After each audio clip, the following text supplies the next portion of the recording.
தேவனே நான் ஓமதண்டையில்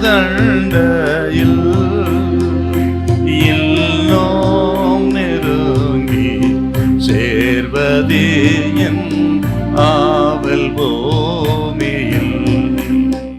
யோசுவா 7ஆம் அதிகாரம் 19 யோசுவா சொல்ற ஒரு வார்த்தை கொஞ்சம் வாசிங்க. அப்பொழுது யோசுவா ஆகானை நோக்கி, மகனே, நீ இப்பொழுது இஸ்ரவேலின் தேவனாகிய கர்த்தரை மகிமைப்படுத்து, அவருக்கு முன்பாக அறிக்கை பண்ணு சொல்றார் பாருங்க. இது ரொம்ப முக்கியம் நமது வாழ்க்கையில.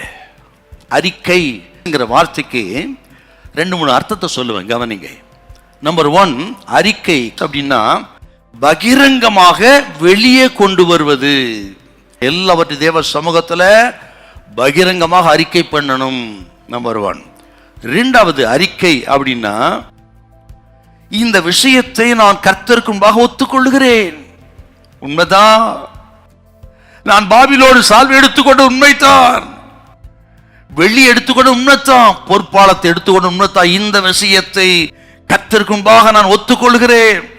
அடுத்து அறிக்கை ஏன் செய்யணும்னா, பாவம் கொடூரமானது, தேவனே நியாயாதிபதி, இன்று நான் அறிக்கையிடுகிறேன், அதை நான் ஒத்துக்கொள்ளுகிறேன் என்று அவர் சன்னிதானத்தில் அறிக்கையிடுவதே பாவ அறிக்கை. கர்த்தருடைய பிள்ளைகளே, இந்த கேட்கறவங்க, நமது தேவன் நியாயாதிபதி, நமது தேவன் மகா பரிசுத்தம் உள்ளவர், நான் பரிசுத்தராய் இருக்கிறது போல நீங்கள் எல்லாரும் பரிசுத்தராய் இருங்கள் என்று லேவியராகமம் 20:26 சொல்லியிருக்கிறார். ஆக பரிசுத்தம் உள்ள தேவன். ஆபகுக் 1:13 சொல்லுது, பாவத்தை பாராத சுத்த கன்னர். ஆகவே பாவமும் தேவனும் ஒரே இடத்துல இருக்க முடியாது. ஆகவே தான் 7ஆம் அதிகாரத்துல சொல்றாரு பாருங்க, நான் உங்க இடத்துல இருக்க மாட்டேன், நான் போயிருவேன் நான் சொல்றாரு பாருங்க. 7ஆம் அதிகாரத்துல கர்த்தர் சொல்றார் 18ல, நீங்கள் சாபத்தீராத உங்கள் நடுவில் இருந்து நிக்கிற மன்னாவிட்டா இனி உங்களோடு இருக்க மாட்டேன். ஏன்னா பாவமும் தேவனும் ஒரு இடத்துல இருக்க முடியாது, அவ்வளவு மகா பெரிய பரிசுத்தர்.